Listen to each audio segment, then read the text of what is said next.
YCP అధికారంలోకి వస్తే CI Subbarao, RI రవిలను వదిలే ప్రసక్తే లేదని మాజీ మంత్రి కాకాని గోవర్ధన్ రెడ్డి తీవ్ర స్థాయిలో ఆగ్రహం వ్యక్తం చేశారు.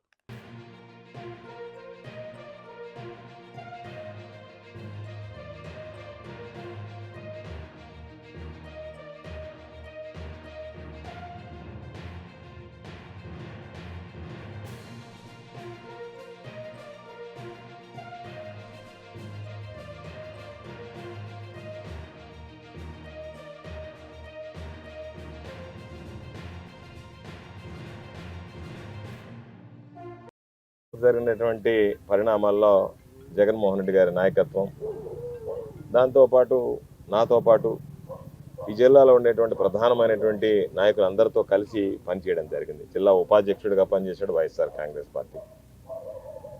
ఈరోజు శేషయ్యని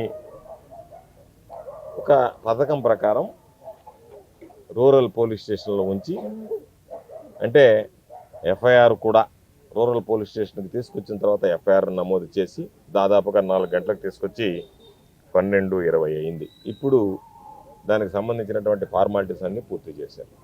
అసలు ఏం జరిగింది, ఎందుకు తీసుకొచ్చారు అంటే విషయం తెలియదు, అత్యంత గోప్యంగా ఉంచడం జరిగింది. ఇప్పుడు రిమాండ్ రిపోర్ట్ అంటే అరెస్ట్కి ముందే ఇవ్వాల్సినటువంటిది అరెస్ట్ చేసి ఈరోజు ఇప్పుడు ఎఫ్ఐఆర్ కాపీ లేదు, రిమాండ్ రిపోర్ట్ ఇప్పుడు ఇచ్చి మెడికల్కి తీసుకెళ్తున్నాం సార్ అని.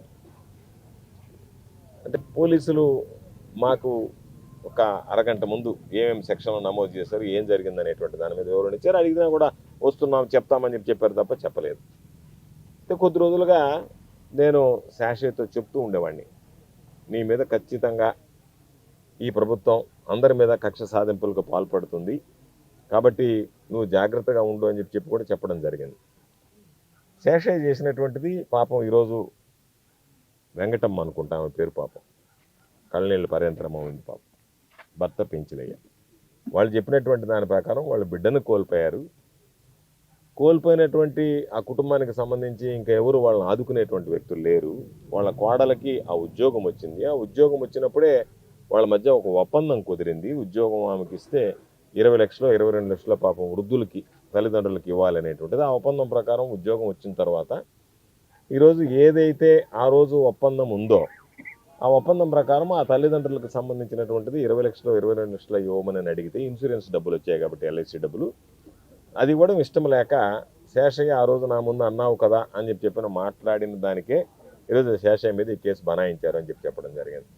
ఒకసారి నేను కూడా ఆ కేసు ఇచ్చిన తర్వాత ఇప్పుడే పూర్వపరాలు చూస్తే దాని మీద ఎక్కడా కూడా ఆ కేసు ఎంత వేగ్గా ఫేక్గా ఉంది అంటే, ఎప్పుడో 2 సంవత్సరాల నాడు కలిసాము, 2 సంవత్సరాల నాడు నా ఉద్యోగం కోసం నేను వెళ్ళాను అంటే, ఇదంతా ఒక పథకం ప్రకారం ఏ సెక్షన్లు అట్రాక్ట్ కావాలి, శేషయ్యని ఏ విధంగా రిమాండ్లోకి పెట్టాలి, శేషయ్యని రిమాండ్లోకి పెట్టాలంటే ఏ విధంగా ఫిర్యాదు తయారు చేయాలి అనేటువంటి దాని మీద తయారైనట్టుకుంది తప్ప